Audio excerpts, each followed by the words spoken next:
Di situ aku cuma ngerasa bukannya harusnya seperti ini ya. Iya, Kita itu ya nggak apa-apa. Jangan. Itu kan jamaah bukan para ustadz kan? Iya. Iya, cuma kenapa ini kemudian diperlebar, diperuncing seakan-akan ini sebuah momok besar untuk umat harus selesaikan sekarang. Kalau nggak umat itu pasti akan hancur atau mundur gitu. Iya. Padahal ini bukan urusan nyawa menurutku. Benar. Bukan urusan akidah menurutku. Seperti yang terjadi di Palestina. Iya. Dan yang lebih parah lagi adalah justru tidak ada pembahasan Palestina sama sekali. Itu.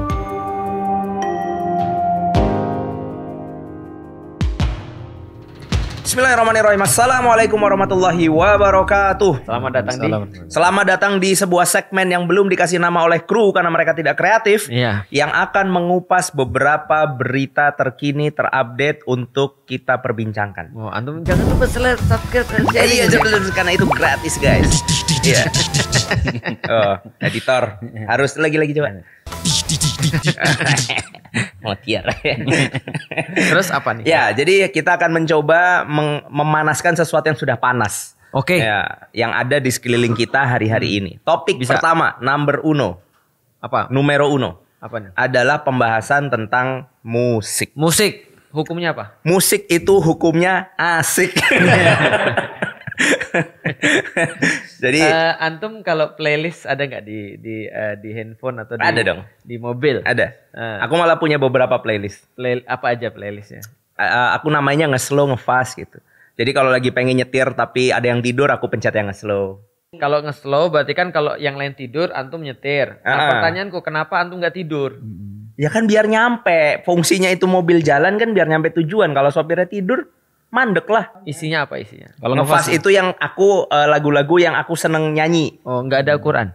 Astagfirullah. Ada. Nanti kita bahas. Ada. Berarti Ustadz Umar Mita salah dong. Kenapa? Ustadz Umar Mita kan bilang apa? Tidak akan bersatu antara musik dan Al-Quran. Aku ada zikir sendiri ada. Playlist aku namain zikir. Oke, ada Qurannya di situ. Playlist aku namain Murotal ada ya? Harusnya ada Murotal. Nah, itu kenapa aku bilang ada nggak ya? Soalnya memang jarang diklik. Wah, ini parah. Nah, itu ternyata Ustadz OM benar. Oh, benar gitu. Ya. Tidak bersatu antara musik dengan Al-Quran. Betul. Kalau saya jujur nggak ada playlist sih. Beberapa nggak ada. Karena semua dari mulut nggak ya. ada mobil.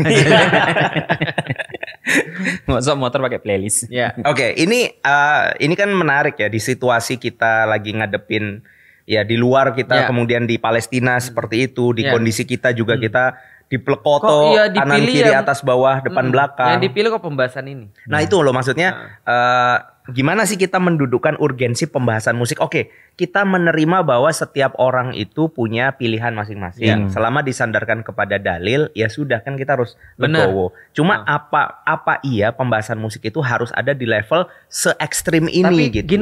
Gini loh, aku tuh juga bingung ya. Tapi aku pernah jelasin gini. Aku pernah jelasin tentang perbedaan pendapat di dalam Islam. Aku jelasin 1,5 jam tentang perbedaan pendapat di dalam Islam. Tapi tetap aja. Tapi gimana Ustaz? Ini kalau ada perbedaan berarti kan satunya haram, satunya halal. Nah, itu perbedaan terlalu jauh Ustaz. Lah kalau haram ya berarti kan masuk neraka Ustaz. Aku bilang, aku ngapain ya dari tadi jelasin itu? Iya makanya. Makanya aku ketika ngeliatin ya, aku bukan mau bahas tentang hukum ya. Kalau tentang hukum ya kita udah tahu lah. Bahwasanya jangankan yang coba ambilin tuh skripsiku. Antum pun ada skripsi di situ? Ada loh. Iya sini. Luar biasa. Nah ini membuktikan. Itu apa? Skripsi tentang musik gitu? Enggak. Ini skripsi Manggis, kan? tentang manggis. Ini membuktikan bahwa aku tidak layak membahas musik. Iya kan? Terus kenapa itu diambil ke sini? Ya kemarin kan Ustadz Adi kan ngasih tahu. Kalau misalnya lihat pembahasan tuh lihat dulu latar belakangnya. Nah jelas latar belakangnya bukan musik. Oke. Jadi kita bahas manggis saja. Ya jadi balik lagi ya. Aku tuh menjelaskan begini ya pada orang ya. Pertanyaannya, kita kan nggak mau bahas tentang fikih ya. Karena pembahasan tentang fikih ini menurutku adalah kita sudah lagi nggak perlu bahas karena ulama-ulama yang jauh lebih pintar daripada kita dari zaman-zaman dulu itu sudah bahas untuk kita. Dan akhirnya kesepakatan mereka apa? Kita sepakat bahwa kita tuh berbeda. Ya kan ya? Dari zaman-zaman dulu lah. Sebutin salah satunya, banyak. Gitu kan. Itu dari zaman dulu udah berbeda pendapat ulama tentang musik gitu maksudnya. Nah, artinya dan mereka udah bilang ya udahlah kalau gitu kamu dengan pendapatmu, aku dengan pendapatku, selesai. Artinya secara fikih kita nggak usah bahas, tapi maksud gini loh, pertanyaannya. Kalaupun kita berbeda, emang kita jadi bukan muslim? Itu permasalahannya. Karena permasalahannya ada juga kemarin pembahasan. Pertanyaan serius. Pertanyaan di kelas, jamaah tuh nanya, aku sempat baca stat tentang musik ini yang ternyata ini masuk ke dalam ranah pembahasan perbedaan akidah. Sampai akidah. Sampai akidah. Oke, bagus. Andai pun. Aku jujur ya, aku nggak bisa bahas karena kan aku nggak tahu source-nya nih. Ini Jama dapat dari mana nih source-nya yang bisa ngomong begini. Cuma logikaku apa jangan-jangan karena gini, dia menghalalkan musik. Otomatis dia menyalahi dalil-dalil yang qot'i. Misalkan contohnya, dalil qot'i itu apa? Misalkan contohnya adalah Quran sabda dan Rasulullah. Misalkan sabda Rasulullah. Oh berarti dia tidak meyakini sabda Rasulullah. Yeah. Oh berarti dia tidak mengimani Rasulullah. Lah kalau nggak mengimani Rasulullah kan cacat sudah akidahnya. Jangankan pembahasan musik, kalau pembahasan bumi bulat, bumi datar aja menyebabkanku jadi Bumi akidah, kotak. bukan menyebabkan akidahku jadi tergadai. Aku dibilang langsung tidak beriman lagi pada Allah dan Rasulnya karena menolak Al-Quran dan jelas-jelas di dalam Al-Quran dikatakan bumi itu datar kata dia. Oh. Nah jadi musik ini juga sama. Nah tapi taruhlah begini ya, taruhlah misalnya andaikan ini memang termasuk perkara akidah dan menyebabkan orang jadi kafir dan muslim misalnya ya. Lah emang kalaupun kafir emang harus begitu caranya? Iya kan? Paham gak sih maksudku? Iya, maksudnya pun kalau ini kalau Iya, ya, kalau- kalau memang ternyata jatuh keputusannya, oh ini Iya. berarti sudah menyalahi akidah. Emang kita nggak harusnya berlembut-lembut ya sama Betul. orang yang berbeda sekalipun. Betul. Uang kita sama non muslim aja kan harus lembut. Kenapa sama saudara seiman itu begitu? Nah lu sama Kurt Cobain aja sana. Kurt Cobain. Ya Kurt Cobain itu yang mati. Yang mati. Yang main gitar. Iya, kenapa apa hubungannya lagi nih? Jangan-jangan kayak ijazah nih nggak ada urusannya nih. Enggak. Itu ada hubungannya. Kurt Cobain itu kan main musik tuh. Iya. Nah dia kan meyakini main musik tuh dalam tanda kutip menurut dia kan nggak ada masalah kan. Nah iya. lu ceramain dia aja. Kalau memang seluruh orang harus sama pendapatnya dengan kamu. Hatta kalau dia tuh bukan muslim gitu maksudku. Jadi kalaupun dia bukan muslim gitu maksudnya emang harus kayak gitu, harus didebat. Ya. Harus kemudian disampaikan dengan cara-cara yang nggak bagus. Yang paling parah menyebabkan perbenturan di antara umat. Dan yang lebih parah lagi adalah akhirnya slicingnya itu salah mereka kemudian membahasnya. Jadi kayak kemarin Iya. aku di story sama jamaahku. Jujur aja kemarin memang salah satu case tadi di kelas Ngefas adalah tentang musik. Iya. Ada videonya Ustadz Adi Hidayat. Iya. Aku coba tampilin. Betul. Tapi yang komplit nih. Iya. Yang dia benar-benar narik dari awal sampai Iya. akhir. Ada jamaah story. Sama orang di repost. Iya. Dicoret-coret. Ya. Gitu terus kemudian di bawahnya dikasih segala rupa lah. Ya maksudnya bahasa-bahasa yang jelas nggak Iya, enak betul. gitu loh maksudnya. Cuma maksudnya gini loh. Oke, kalau memang kamu ngambil pendapat haram musik, tapi kan nggak terus Ustadz Adi Hidayatnya kamu nggak suka dong. Iya benar. Ini menurut aku ini jadi ngelebar. Ya bukan menurutku bukan yang lebar, tapi bisa jadi dari awal memang itu yang dituju. Iya. Kemarin tuh sempet ngobrol sama kakak saya yang juga pegiat dakwah lah. Musik. Pegiat dakwah. Jadi sekarang itu banyak sekali term-term yang kemudian memang benar-benar ditujukan secara ya mungkin penerawangan beliau itu untuk kemudian mendegradasi kapasitas seorang ustadz sehingga umat itu tidak menuju ke sana. Ya. Nah, itu salah satu yang hari ini memang tak lihat ya mungkin ya mulai banyak yang kemudian mempertanyakan kredibilitas. Ya. Padahal ya kurang apalah beliau. Ya. Beliau aku tahu pertanyaannya mungkin kayak gini ya. Kalau bukan ustadz sunnah nggak layak didengarkan. itu maksudnya gitu. Jadi Kata-kata gitu ya. seolah-olah kemudian perbedaan yang sebenarnya dari zaman dulu itu sudah Ada. kayak tadi memang bersepakat untuk beda gitu loh. Kemudian diambil masing-masing dan jangan dilanggar Iya. masing-masing. Kemudian tiba-tiba kayak diarahkan bahwa kalau nggak gua salah semuanya gitu. Betul. Loh. Gitu. Jadi itu yang pada akhirnya lah terus apa agama itu Sempit itu. sesempit itu. Iya. Gitu loh. Pertanyaannya apakah ketika di zaman Rasulullah ada para sahabat yang berbeda pendapat, satunya harus muslim dan satunya harus kafir. Iya. Satunya harus mukmin, satunya harus kemudian iya betul. Bukan mukmin gitu. Dan perbedaannya kan bukan soalan halal atau makruh, bahkan di zaman dulu juga halal sama haram juga Iya, gitu loh. Benar. Halal dan haram juga perbedaan. Iya gitu. Ya. Dan kemarin aku coba sebuah experience yang menurutku ini jarang mungkin di tengah-tengah orang ya. Jadi aku punya teman temanku dari kecil nih, TK bareng, SD bareng, SMP bareng, SMA bareng. Nah kebetulan mereka berdua sama aku itu adalah cerita akhirnya kita tuh senasib gitu. Nah kemarin akhirnya kita mutusin yuk kita jalan yuk kita ngobrol. Akhirnya kita pergi safar dan dua temanku ini itu memang temanku salafi. Satunya bercadar, temanku ini sekarang bercadar gitu. Dan menurut aku ketika kita sudah menerima ya, maksudnya menerima, dia pun tahu aku siapa, aku tahu dia siapa, ngobrol ya ngobrol aja. Bahkan obrolan itu ya jadi seru-seruan aja. Gimana? Ini mau perginya naik mobilku apa mobilmu?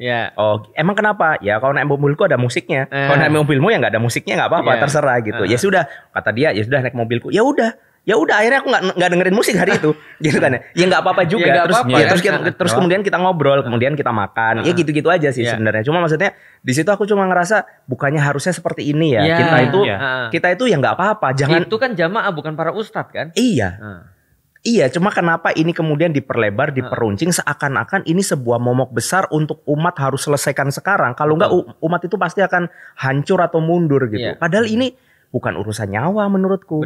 Bukan urusan akidah menurutku. Seperti yang terjadi di Palestina. Iya. Dan yang lebih parah lagi adalah justru tidak ada pembahasan Palestina sama sekali. Itu. Nah itulah yang kemudian kita perlu dudukkan lebih banyak persamaannya loh sebetulnya kita. Bahkan menurutku ya, atas la ilaha illallah saja itu seharusnya sudah meredam banyak sekali perbedaan. Ya, kalau ulama-ulama tuh bahas gini. Kalau andai kan kita tidak menemukan apapun yang sama. Kalau andai kan memang manhajnya beda taruhlah. Manhaj dalam pendekatan terhadap sifat Allah itu misalnya berbeda. Fikihnya juga yang diambil ada berbeda. Misalnya apapun yang diambil berbeda, bahkan tradisi juga berbeda. Paling tidak ada satu yang sama, namanya ahlul kiblah. Kalau sholat masih ngadepnya ke Ka'bah. Iya. Ahlul kiblah. Iya. Artinya itu kan nggak mungkin kan sholat satu sini kan nggak mungkin kan ya. Minimal kita sholat di tempat yang sama itu berarti sudah satu saudara. Sudah menandakan dia tuh mukmin gitu maksudnya. Nah pertanyaan itu separah apa sih sebenarnya perbedaan ini sehingga harus digituin. Masalahnya dia nggak gitu pada yang lain loh.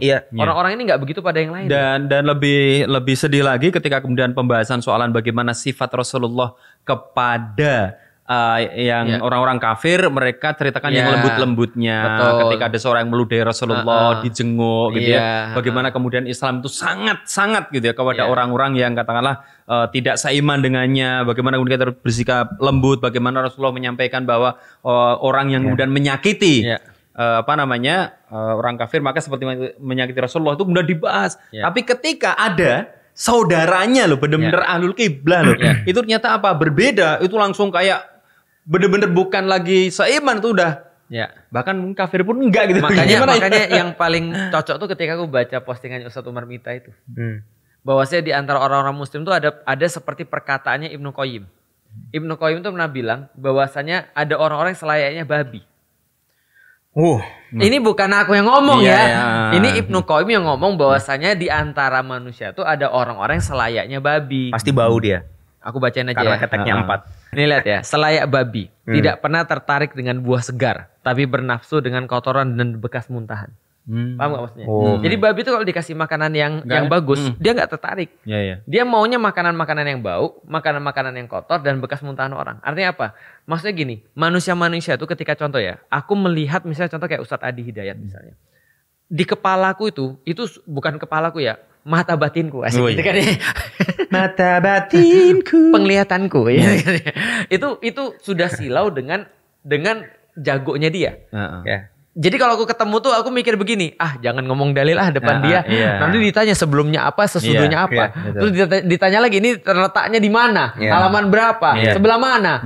Paham kan maksudnya? Jadi yang kepikir tuh itu. Sehingga ketika misalnya Ustadz Adi punya sesuatu yang menurutku ya, agak kurang menurutku, aku sudah lupakan. Betul. Gitu kan ya. Misalnya contoh ya, kita kadang-kadang bahkan kurangnya Ustadz Adi aja kita jadiin guyonan loh. Benar. Contoh misalnya kayak gini ya, kita kadang-kadang sering ngobrol ya dengan beberapa orang. Ustadz Adi tuh kalau lucu itu yang lain nunggu dulu. Jadi nggak ketawa. Nunggu beliau dulu kayak gimana? Apakah direstui atau tidak? Bukan, ini guyonan atau serius gitu maksudnya. Karena nggak ketahuan antara guyonan dan serius. Nggak kayak kita. Kita mah hidup kita guyonan semua. Yang serius ada diguyonin. Malah kalau yang serius ditanya, ini benar nggak serius kan gitu. Yang seriusnya diketawain kita. Nah tapi itu kan maksudnya kita jadi sesuatu yang kayak lucu ya. Dan kita nggak perhatiin karena kita udah lihat manfaatnya besar sekali. Semenjak ada Ustadz Adi misalnya, orang-orang jadi bermunculan untuk menghafalkan Quran. Terus semenjak munculnya beliau itu justru saya melihat ya bagaimana kemudian pemetaan soalan perbedaan itu juga lebih terang gitu bener, loh. Lebih bagus. Ternyata dasarnya ini yang ini. Jadi wah ternyata kita jadi lebih wise, lebih bijak lah kira-kira gitu. Ketika muncul Gus Baha misalnya, betul. lah kita sudah nggak lihat lagi apa kekurangan beliau, atau bahkan kita sama sekali nggak, karena kita sudah terlalu silau dengan bukan terlalu silau apa ya, kepala kita tuh sudah penuh dengan kelebihannya beliau gitu maksudnya. Ketika muncul misalnya siapa lagi, Ustadz Somad misalnya kan juga sama. Nah maksudnya gini, ada orang-orang tuh yang dengan yang kayak gitu-gitu nggak tertarik. Udah gak usah bahas, biasa gini-gini. Memang harusnya begitu. Tapi begitu dia ketemu dengan sesuatu yang kayak tadi tuh, yang kayak kotor atau misalnya bekas muntahan dan segala macam. Oh itu tertarik, potensi konflik lah ya. Iya potensi konflik malah dibahas dan dibahasnya parah gitu maksudnya. Nah ini dijadiin makanan gitu maksudnya. Malah nggak mau makan yang baik-baik, malah makan yang buruk-buruk. Itu menggambarkan banget sih kondisi kita. Iya kadang aku cuma mikir kayak oke lah aku nih salah di pandangan mereka ya. Tapi apa mereka itu nggak kepengen aku tuh sadar? Iya. Terus pertanyaannya kalau mereka pengen aku sadar, apa iya orang sadar diginiin? Gitu loh maksudnya. Apa iya orang sadar dimaki-maki? Apa iya orang sadar dijudge dan seterusnya? Itu loh maksudnya kayak Mas Cawi bilang tadi, Rasulullah diludahin aja masih dijenguk. Itu yang ngeludahin tuh penyembah berhala loh. Yang ngeludahin itu ya jelas kafir itu. Lah ini kan saya muslim. Gitu loh. Maksudnya apa kedudukan itu tidak dilihat? Karena gitu. kalau menurutku ya ada beberapa keuntungan sih kalau kita membahas yang bad news kayak gini. Kalau kita membahas sesuatu ya tadi ya, yang tadi selayaknya babi tadi itu ya. Ada beberapa keuntungan sih. Pertama itu membuat exposure sangat besar sekali. Itu yang pertama. Yang kedua adalah kalau aku bisa ngerendahin orang lain, apalagi yang aku rendahkan adalah kemudian yang berilmu. Yang berilmu ya, atau yang benar-benar luar biasa. Aku akan menempatkan diriku, sadar atau aku tidak sadar, aku akan menempatkan diriku di atas itu. Di atas itu. Paham gak sih maksudku? Jadi contoh ya, mana yang ngomong kalau seandainya yang namanya musik itu, syu'ara itu adalah surat pemusik. Mana coba? Itu kayak menempatkan, aku lebih banyak baca, aku lebih banyak tahu dan segala macam. Dan akhirnya menjadikan itu sebagai musuh. Dan problematikanya apa? Aku tuh masih ingat, aku kan bukan muslim ya. Ketika aku ngeliat muslim, pertama kan aku lihat adalah apa? Mereka berantem sendiri. Itu yang aku lihat tuh.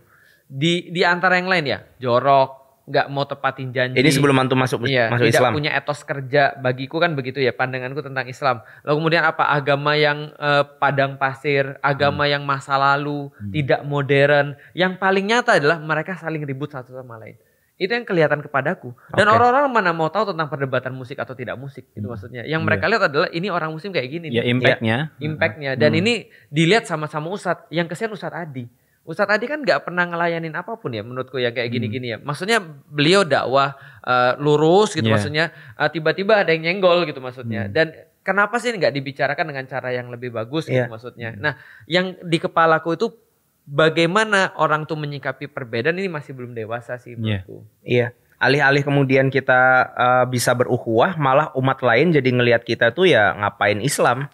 Gitu. Makanya contoh kayak gini ya. Ketika Rasul bilang jangan sholat asar kecuali di Bani Quraidah. Nyata-nyata kan para sahabat berbeda. Pertanyaannya, kalau kita tidak menerima ada perbedaan fikih di dalam Islam, berarti kan kita harus mengkafirkan salah satu sahabat kan. Itu. Dan apa yang terjadi ketika itu memang benar-benar wujud, itulah namanya Khawarij. Khawarij kan kita tahu. Ketika Ali bin Abu Thalib bertahkim, lalu kemudian bilang bahwasanya ini sudah keputusannya dia. Lalu Muawiyah tiba-tiba mengklaim dirinya sebagai khalifah. Lalu kemudian Ali bilangnya sudah mau gimana lagi. Ini sudah terjadi. Pengikutnya Ali kan ada yang gak setuju. Lalu kemudian bilang apa? Ini Ali sudah kufur terhadap Al-Quran. Kufur terhadap Nabi. Maka kemudian langsung dijuluki apa? Kafir. Ingat loh. Jadi Khawarij itu ciri-ciri pertamanya bukan keluar dari pemerintahan. Khawarij itu adalah orang-orang yang keluar karena dia mengkafirkan orang. Dia keluar daripada jalannya Nabi. Jadi artinya hal yang paling parah keluar dari mulutku itu adalah yang paling sulit untuk keluar dari mulutku mengkafirkan orang. Karena aku tahu bahwasanya untuk jadi muslim aku perlu 5 tahun. Untuk mencari, untuk kemudian benar-benar meneliti, benar-benar merasa srek dengan Islam itu perlu 5 tahun. Aku pikir kalau aku 5 tahun tiba-tiba orang bilang kafir lu Lik gara-gara percaya bumi bulat misalnya. Kalau nggak percaya bumi datar lu kafir. Aku bilang gila ya. Aku nyari Islam tuh setengah mati gitu maksudnya. Tiba-tiba dikafirkan. Apalagi orang-orang sudah belajar, udah tahu tentang ini tiba-tiba dikafirkan. Atau dikufurkan. Ataupun apapun lah itu. Walaupun mereka senantiasa bilang kami tidak pernah mengkafirkan. Kami cuma bilang bahwa ini tidak sesuai dengan Quran dan Sunnah. Iya tapi yang kamu lakukan itu lihat di bawah-bawahmu itu melakukan apa. Gitu loh. Karena perdebatan orang-orang yang di bawah itu selalu lebih parah daripada para gurunya. Paham gak sih maksudku? Itu yang aku lihat tentang musik ini aku bilang aduh. Dan perasaanku dulu nggak ada pembahasan gini juga baik-baik Iya. aja sih sebenarnya. Musik dari zaman dulu ya perbedaan ya biasa aja, tapi Biasa aja. Tapi yang ini tuh memang Ya kayak kunut lah. ya, Kayak kunut, kayak kemudian sholat taraweh, kayak kemudian usoli atau tidak usoli. Kita niat tuh dizaharkan atau kemudian di dalam batin disirkan misalnya. Ini pembahasan dari dulu. Tapi sekarang nih seolah-olah karena tadi ada diadu dan ini masuknya kepada ranah yang tadi antum bilang tadi. Ranahnya ingin menyerang yang lain, meninggikan diri sendiri. Boleh nggak aku coba menyampaikan apa yang aku sampaikan ke jamaah? Jadi aku bilang sama teman-teman tuh bahwasanya salah satu problem, menurut aku ya, problem akar dari pembahasan yang rame ini itu adalah karena orang itu tidak tahu bagaimana cara Islam sebetulnya menghukumi sebuah perbuatan. Gitu. Jadi semua proses yang panjang, proses yang kita kenal istinbatul hukmi itu di skip cuma hanya dengan kalimat ustadku nggak bilang gitu. Atau di skip dengan kalimat ini pokoknya bukan manhaj yang benar. Atau ini bukan kelompokku. Nah itu kemudian di skip. Nah padahal kan di dalam Islam itu jelas ada sumber hukum. Ada Al-Quran, As-Sunnah. Kemudian di sana juga diturunkan ada ijma sahabat. Ada juga qiyas. Ini yang menjadi sumber hukum. Nah di situ aku menemukan satu permasalahannya adalah ini aku jelasin prosesnya dulu ya, mungkin buat teman-teman nggak tahu, sekaligus aku minta koreksi kalau Ustadz penyampaianku salah. Jadi ada sumber hukum di mana ini pasti benar. Sumber hukum ini kemudian harus digabungkan dengan pengamatan fakta. Sehingga ketika kemudian terkorelasi ada hubungan, maka kemudian ada proses istinbat. Harus dikeluarkan seluruh dalil terkait, kemudian dibahas dengan ilmu usul fikih, ilmu segala rupa yang kemudian bukan wilayah kita lah, mungkin itu udah wilayahnya fuqaha kan. Nah setelah itu baru nanti mulai keluar ada dua hukum kan, ada wat'i, ada taklifi. Wat'i membahas tentang sah, tidak sah atau rusak, kemudian taklifi membahas tentang apakah dia sunnah, mubah, makruh, haram atau wajib. Ada ahkamul khomsah di situ. Nah, berarti kan ada proses istinbat ini. Nah, aku bilang ilustrasinya gini aja. Kita itu disediain 4 bahan mentah, bahan baku. Ini kalau ngomongin parade masak.